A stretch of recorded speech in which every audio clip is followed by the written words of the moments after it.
Chers investisseurs, j'espère que vous avez la forme, que vous passez un très bon week-end, que vous profitez de vos vacances, de cette journée ensoleillée, si vous avez la chance, et que vous êtes en face de ce Bitcoin également. Constatez, la majorité du temps qu'on a passé hier n'a pas servi à rien, puisqu'elle nous a permis de casser cette fameuse résistance des 46 000, 47 000 pour nous ramener tout près des 48 000. Alors, force est de constater que les acheteurs ont pu gagner une nouvelle bataille, nous ramenant sur des niveaux de marché qui sont très intéressants. On va le voir en détail durant toute cette analyse, nous permettant d'avoir plus de perspectives pour les prochaines sessions. Alors en commençant sur cette unité de temps weekly, on aperçoit que la semaine avance, suit son cours et on est tout proche de la clôturer d'une très belle manière.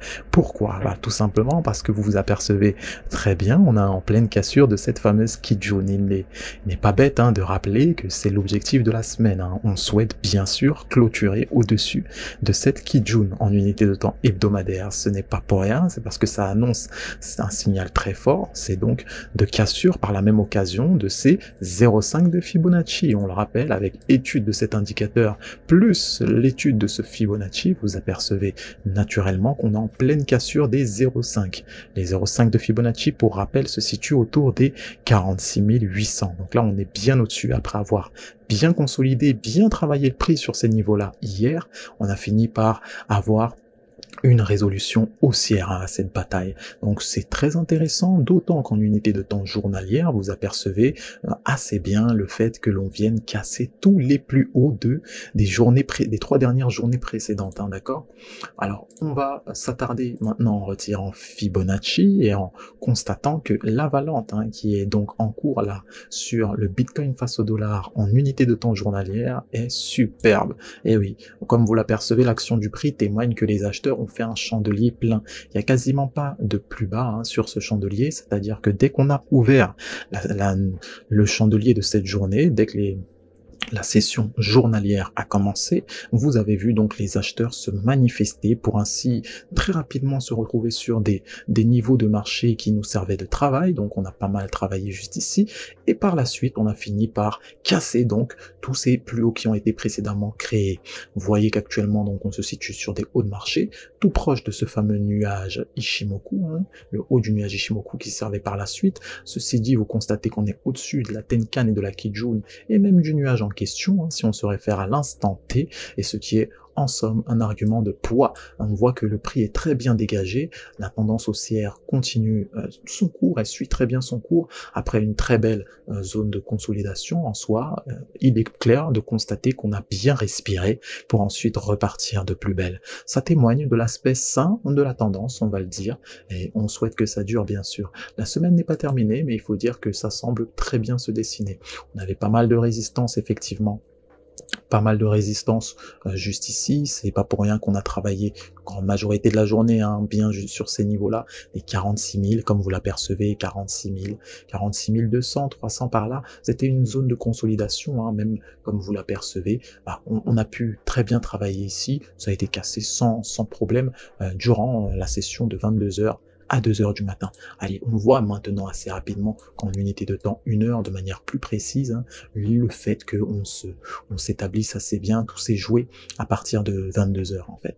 Durant l'heure de 22 heures à 23 heures, on a pu casser cette fameuse Tenkan, et de manière franche, après comme vous l'apercevez, après avoir vraiment vachement consolidé là, on a vraiment pas mal consolidé, on a passé quasiment toute la journée sur ces niveaux, ça a pu en faire fuir certains parce qu'ils auraient pu penser à un éventuel retour au sein de bas de marché, mais non, ça n'a pas été le cas, on a cassé de manière franche, de manière assez franche, et ces fameux niveaux en question, la cassure de la Tenkan a donné le pas à la continuation haussière. Actuellement, on est sur ce fameux prochain barrage, on est tout proche des 48 000, et en soi, bien sûr que c'est une target haute, bien sûr que c'est un objectif haussier. La cassure de ces 48 000, vous en êtes informé, on va se situer très rapidement sur la prochaine résistance qui nous attend, autour des 48 000, 49 000 par là. Tout se fait par barrage, on l'a spécifié.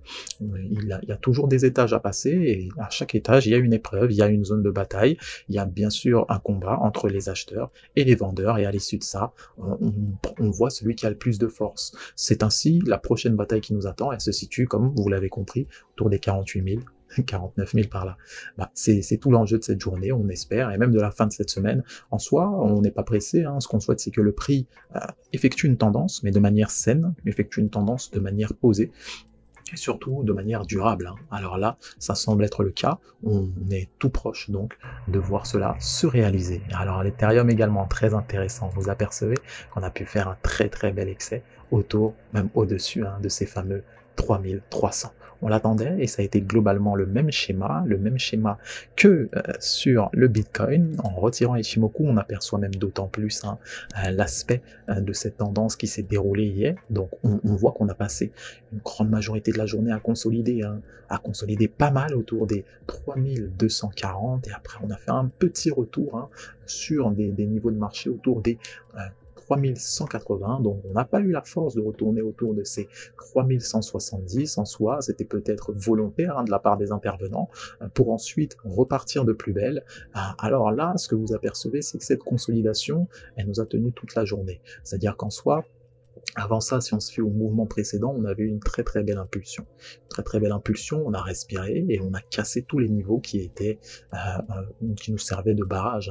Là, actuellement, ça s'est encore fait durant la même heure que sur le Bitcoin. À partir de 22 heures, il y a eu vraiment une décharge des intervenants, une prise de position très forte qui nous a ramené à aller sur des hauts de marché, cassure des 3300 pour l'Ethereum. En fonction d'Ichimoku, ce qu'on a aperçu, c'est qu'à partir du moment où on était au-dessus du nuage, oui, il y avait véritablement des positions haussières, des signaux haussiers à chercher dans les unités de temps inférieures pour les plus expérimentés, et bien sûr qu'on a cassé la Tenkan également par la même occasion, ce qui nous a amené sur des hauts de marché. Voici en soi comment s'exprime le prix et les informations qu'il y a à en tirer. Pour ce qui est des unités de temps inférieures, celles 4 heures, pour prendre du recul bien sûr, et on aperçoit également la fameuse création d'un bottom, là, un très beau bottom qui a été cassé.